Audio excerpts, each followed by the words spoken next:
Vamos a presentar a continuación el primer tema, que es sobre pancreatitis y necrosis pancreática. Para este tema tenemos a nuestro estimado doctor, el doctor Luis Russo. El doctor Luis Russo es presidente de la Federación Latinoamericana de Cirugía, que lo acabamos de escuchar, pues, sus palabras. Es miembro extranjero de la Academia Nacional de Medicina, Francia.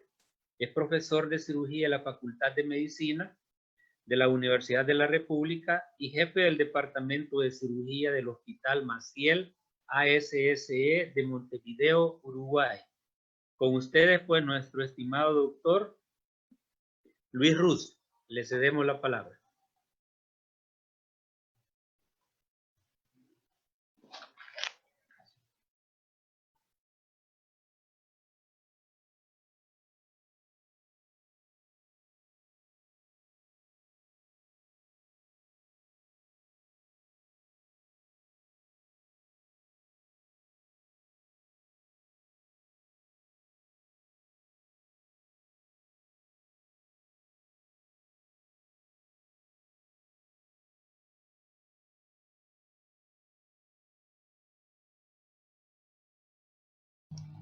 Ahora sí me escuchan, ¿verdad? Porque no me daba la pantalla. La pantalla. Ahí está. Tengo mi pantalla. Voy a... Ya estoy con ustedes. Ahí estamos ya, doctor. Ahí estamos. Se oye perfecto, doctor. Perfecto. Yo estoy poniendo mi pantalla. Un segundito, por favor. Ustedes,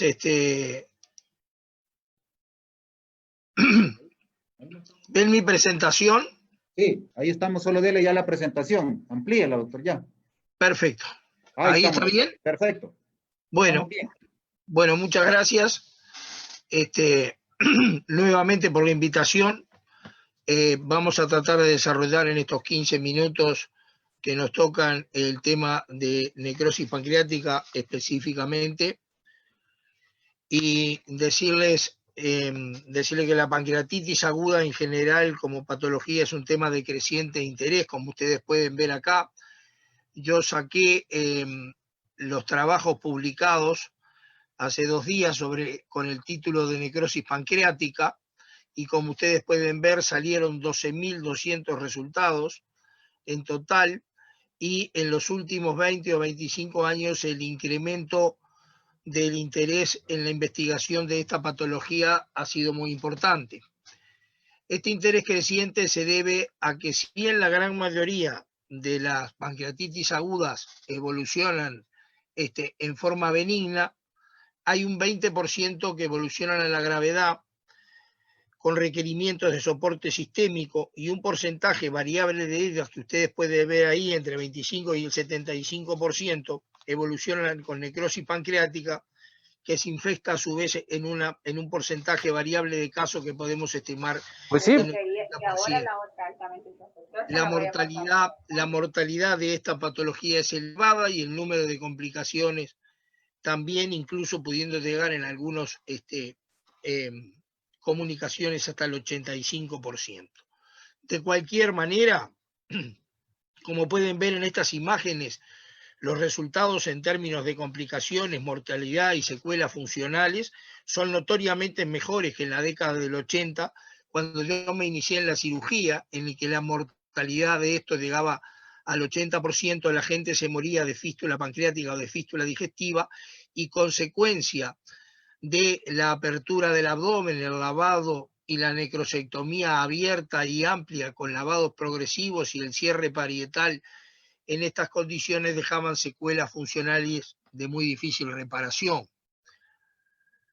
Nosotros nos vamos a dedicar concretamente a lo que está en el cuadrado rojo, a desarrollar por razones de tiempo, pues más allá de lo apasionante del tema, vamos a hablar de la necrosis infectada, que como decíamos es aproximadamente un 30%, y cuyo interés principal está en que está agravada de una mortalidad muy elevada. Las colecciones pancreáticas tardías, que se forman luego del tercera o cuarta semana de evolución, las llamamos WOM, Wallet of Pancreatic Necrosis. La mitad de ellas permanecen estériles y pueden llegar a resolverse espontáneamente, pero la otra mitad, habitualmente entre el 30 y el 50% aproximadamente, se infestan y siempre deben ser tratadas mediante evacuación y debridamiento. Estas colecciones tienen tres características que son muy importantes. Son encapsuladas, lo cual favorece su evacuación. La segunda es que el contenido es heterogéneo, puede ser líquido y sólido, muchas veces predominando algunos de ellos en forma indistinta, lo cual es importante porque condiciona el tratamiento y la vía y forma de debridamiento. Los contenidos más líquidos se pueden solucionar por tubo percutáneo, los contenidos más sólidos pueden requerir un debridamiento laparoscópico o una derivación quistogástrica. Asimismo, cuando existen complicaciones asociadas, como las que estamos viendo en la parte baja de este diapositivo, como las que se observan acá, condicionan ellas la estrategia a seguir. La evacuación y el debridamiento de la necrosis se debe agregar el tratamiento de la complicación y los tiempos de espera para esto pueden ser modificados, y la mortalidad de la situación de complicaciones asociadas a una necrosis pancreática infectada es muy alta. Como ven acá, la pancreatitis aguda y más específicamente la necrosis pancreática, que es a lo que nos estamos refiriendo, es un tema amplio, de alta complejidad y que debe ser tratada en centros especializados en cirugía hepatobiliar y con capacidad de resolución multidisciplinaria, intensivista, radiólogo, infectólogo, internista, etc. Y basados en el diagnóstico por imágenes, la nutrición y el soporte sistémico y sobre todo evitar la infección, que termina en definitiva siendo el eje central del pronóstico de estos pacientes. En definitiva, la cirugía está centrada en la necrosis pancreática infectada, y esto es importante volverlo a repetir. Y la cirugía de debridamiento de la necrosis tiene 4 aspectos importantes, que es lo que vemos allí. Se debe realizar solo en presencia de infección. Es excepcional o de muy baja incidencia la indicación de debridamiento por necrosis estéril, por otras causas que no sea la infección. Por ejemplo, la necrosis estéril, perdón. Por ejemplo, por compresión gástrica, que muchas veces impiden al enfermo, o un síndrome de estenosis gastrodenal, que impide al enfermo alimentarse correctamente y requiere la acción sobre la necrosis pancreática, habitualmente a través de una quistogastrostomía. En cuanto a la oportunidad quirúrgica, debe ser tardía, con la necrosis consolidada, con una colección bien delimitada y encapsulada, y esto se produce luego de la 4ª semana, y como ustedes ven en la parte alta del diapositivo, que muestra la curva de mortalidad en relación al tiempo de la pancreatitis, se ve cómo existe una alta mortalidad cuando se hace una cirugía en forma precoz en las 2 primeras semanas. La terapéutica debe ser hecha a través de un esquema actualmente de Step-Up Approach, es decir, un esquema táctico de invasividad progresiva, y frente al fracaso del paso previo, ir incorporando procedimientos más invasivos, hasta inclusive, si fuera necesario, llegar a la cirugía abierta.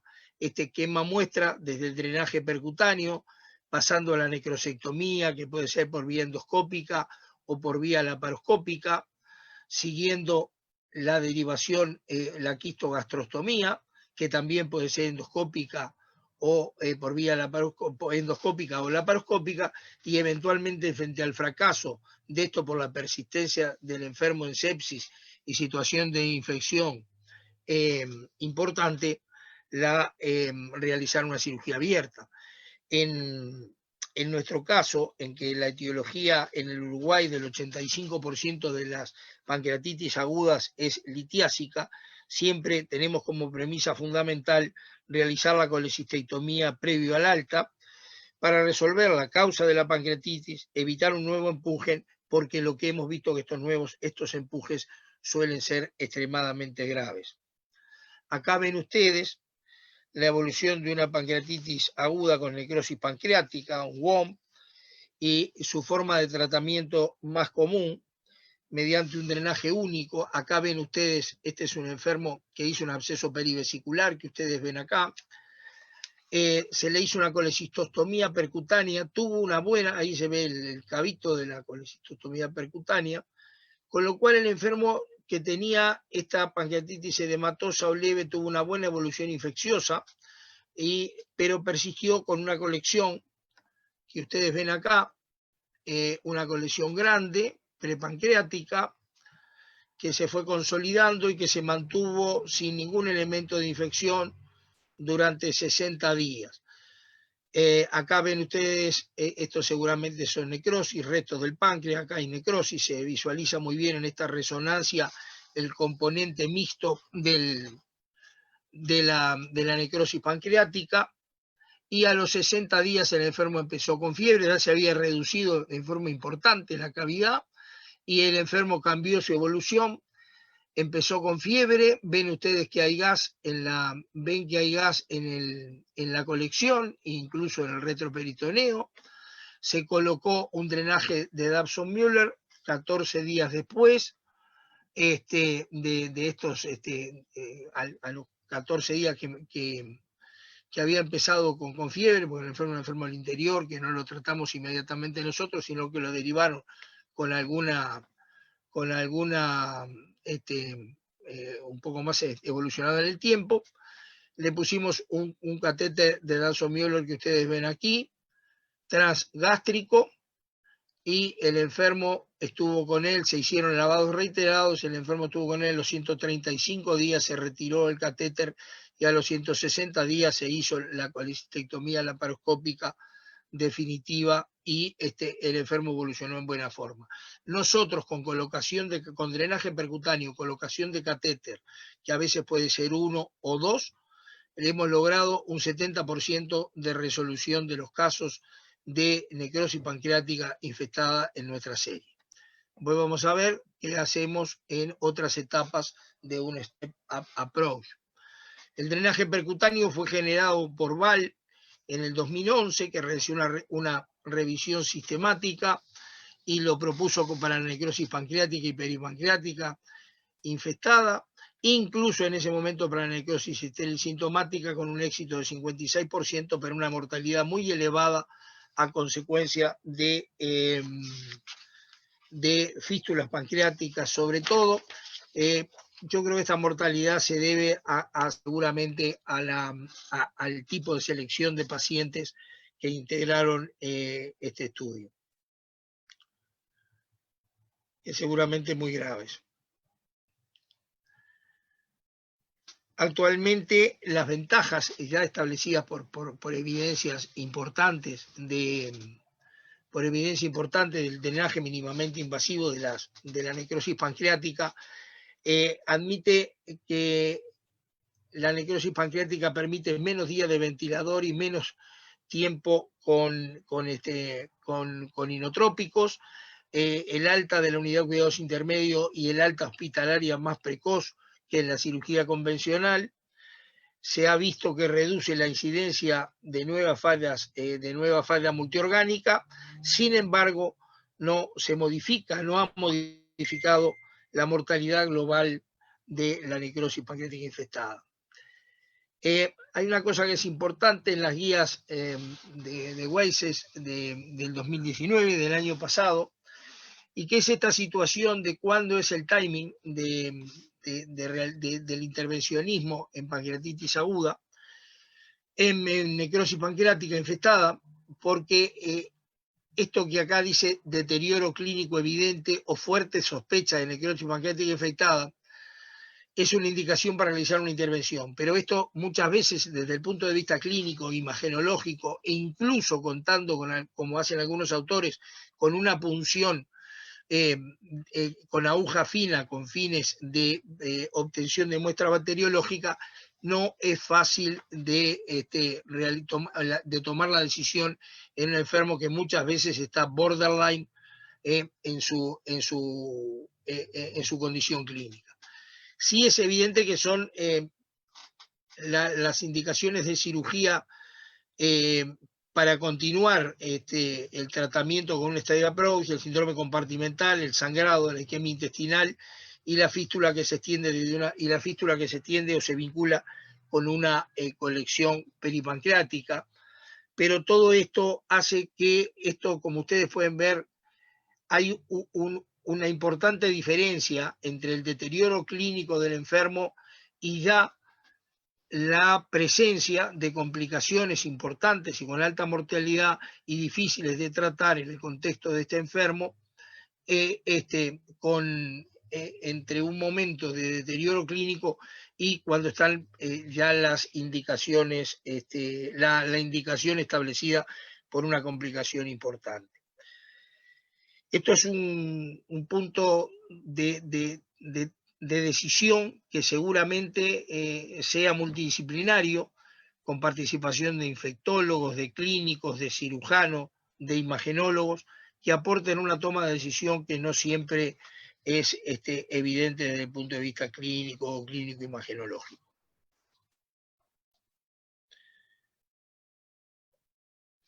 El Step-Up Approach es una estrategia, como decíamos, quirúrgica basada en una invasividad progresiva. Fue creada por Horvath, que publicó una serie de pacientes en el año 2010, en los que él hacía el drenaje seguido ulteriormente de una laparoscopía, de un debridamiento laparoscópico retroperitoneal por el flanco izquierdo, que es una técnica que nosotros hacemos y que se las voy a mostrar de inmediato.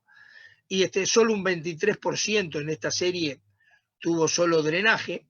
Nosotros en ese sentido tenemos resultados, como le mostrábamos, mejores, y tenía como un número de fístulas importante y también un sangrado a considerar alrededor de un 8%. Otro trabajo de Van Sant, porque ha trabajado mucho en este tema, hace un trabajo prospectivo y randomizado que muestra una modalidad del 69% para la cirugía abierta contra 40% para el step-up, pero de este step-up solo un 35%, que se parece mucho al 23% de Horvath, se manejaron exclusivamente con drenaje percutáneo. Lo que es importante de esto es que la necrosis pancreática infectada, mediante una técnica o una táctica, mejor dicho, de Step-Up Approach, resulta la resolución incompleta entre el 25 y el 60% de los pacientes, y actualmente para las guías de WASES se recomienda como primera línea de tratamiento con una recomendación de nivel 1A. Las estrategias quirúrgicas mínimamente invasivas, como la necrosectomía endoscópica transgástrica o el debridamiento retroperitoneal asistido, producen menos fallas orgánicas posoperatoria, pero requieren más intervenciones, y esto puede ir, digamos, haciendo entrar al enfermo en un circuito, sobre todo de desnutrición y persistencia de la hospitalización, y sobre todo dentro de la unidad de cuidados intermedios, que puede terminar siendo perjudicial. Aún así, considerando la mortalidad, no hay pruebas suficientes, y esto es importante para evaluar y para analizar un poco desde un punto de vista crítico esto, que no hay pruebas suficientes para apoyar el abordaje quirúrgico abierto, mini-invasivo o endoscópico. Ahora, quienes hemos hecho durante muchos años abordaje abierto, estamos muy convencidos que el abordaje mini-invasivo, sea endoscópico o sea laparoscópico, es realmente diferente a lo que es la morbilidad, la mortalidad y las secuelas funcionales del abordaje quirúrgico abierto, que yo personalmente opino que debe ser dejado como una última opción frente a un enfermo que ha evolucionado en forma de fracaso persistente a todas las medidas mínimamente invasivas. El grupo multidisciplinario de expertos debe analizar un tratamiento quirúrgico teniendo en cuenta la experiencia de cada centro, y es importante que estos enfermos sean tratados en centros especializados. Acá ustedes ven este enfermo a los que se le puso un stent. Acá ven el stent. Vamos a pasar rápidamente con estos ejemplos. Acá se ve el stent biliar, persistió con fiebre, a pesar de que tenía una pequeña cavidad. Aquí accedimos por la laparoscopía por el lado derecho, habitualmente lo hacemos por el flanco izquierdo, pero acá la colección evidentemente se proyectaba en la retrocavidad de los epiplones, un poco más sobre la derecha, sobre lo que sería la cabeza del páncreas, y se hizo la necrosectomía laparoscópica que ustedes vieron acá, y que no sé yo por qué ahora no sé. Ahí está, ahí se ve de vuelta, ahí se ve la necrosis. Se trabajó esa necrosis, se fue debridando lentamente, ahí ven claramente, hasta que se logró un tejido de granulación limpio, pero no se evacuó totalmente la necrosis. Ahí está el drenaje que tenía antes y que se ve. Otro ejemplo, ustedes ven acá, esto es un drenaje, es un VAR, un abordaje extraperitoneal por el flanco izquierdo. Ustedes ven más o menos lo mismo, esta masa pus, la necrosis, y en definitiva se dejó un drenaje que ustedes lo ven aquí en la parte de abajo. Esto es como emplazamos nosotros los trócares. Esto en realidad son dos trócares, un trócar de 12 y un trócar de 5, como ustedes ven acá, asegurados con un sistema de banda elástica, que nosotros jocosamente le llamamos nuestro puerto único. Con eso se trabaja, y lo que ven ustedes acá, ahí se veía el drenaje previo que tenía el enfermo en el fondo, y este enfermo a los 50 días se fue de alta. Acá este enfermo tenía esta enorme colección acá, este WOM, muy denso, con un componente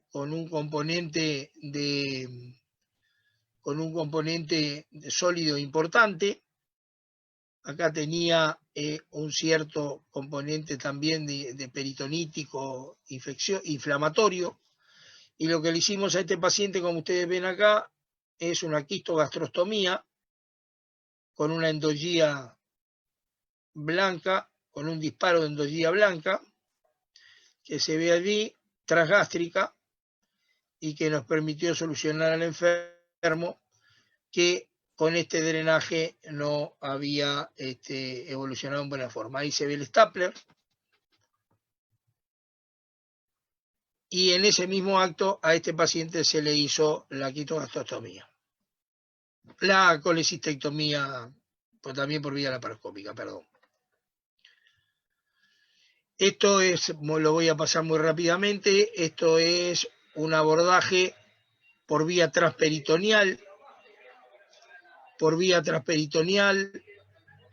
la raíz del mesenterio. Ahí se sacó, ahí se ve el drenaje de Dasson-Müller visto desde el espacio, en la raíz del mesenterio por el espacio inframesocolónico, y acá en este último se ve la cavidad ya trabajada, la necrosis, lavada, y donde se dejó el mismo drenaje de Dasson-Müller que antes. Entonces, como ustedes ven, les mostramos diferentes modalidades, diferentes formas de abordaje de step-up approach, siempre basado en el drenaje percutáneo inicial, al que le agregamos en diferentes situaciones el abordaje laparoscópico, sea lateral izquierdo o sea mediante quistogastrostomía, o sea debridamiento lateral izquierdo, quistogastrostomía o abordaje peritoneal, que a mí personalmente este último que ustedes están viendo es el que menos me gusta, porque me da un poco de temor de poder contaminar una cavidad peritoneal que estaba virgen de infección. Este enfermo no hizo mayores complicaciones.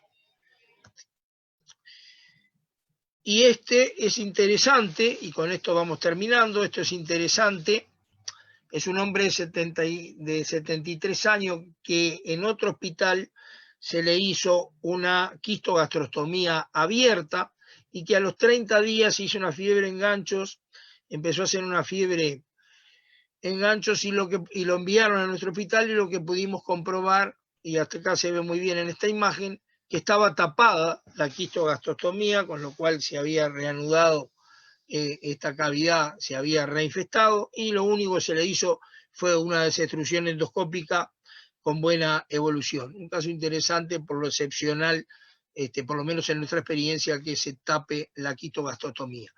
En definitiva, y a modo de conclusión, el tratamiento de la necrosis pancreática actualmente requiere un equipo multidisciplinario, entrenado, un tratamiento médico intenso que permita retrasar lo más posible las maniobras invasivas hasta la 4ª semana y lograr tener para actuar una colección encapsulada, y la utilización escalonada y a demanda de las técnicas mínimamente invasivas englobadas en esa estrategia de step-up approach. Y todo tratamiento debe ser considerado siempre como contemporizador, lo cual permite progresar en la invasividad de acuerdo a la evolución de la infección y el comportamiento de la colección. Muchísimas gracias y muchas gracias nuevamente por la invitación. Espero que la próxima pueda estar en El Salvador personalmente, sería un gran placer. Muchas gracias a todos.